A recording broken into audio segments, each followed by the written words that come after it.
పెడితే ఆకాశం నుండి అగ్ని దిగింది.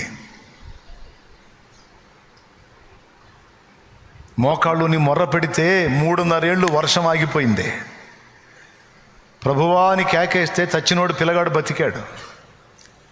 మోకాళ్ళుని మొర్ర పెడితే కాకులు రొట్టె మాంసం తీసుకొచ్చి ఇచ్చినాయి. కొండ ఎక్కి కూర్చొని నేనే దైవజనుడైతే నిన్ను 50 మందిని ఆకాశం నుండి అగ్ని దిగి వచ్చి ఇప్పుడే దహించును కాకంటే 51 బూడిద కుప్పలు ఉన్నాయి ఆడ. అలాంటి భక్తుని చరిత్ర మనం చదివాం. ఏమనుందో తెలుసా? ఏలియా మన వంటి స్వభావం గల మనుష్యుడే అని రాస్తుంది.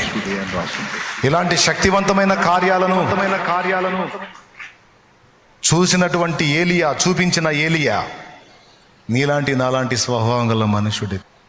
ఎందుకు బాగు చేయలేడు దేవుడు కిడ్నీలని? ఎందుకు బాగు చేయలేడు దేవుడు గుండెని? ఎందుకు బాగు చేయలేడు దేవుడు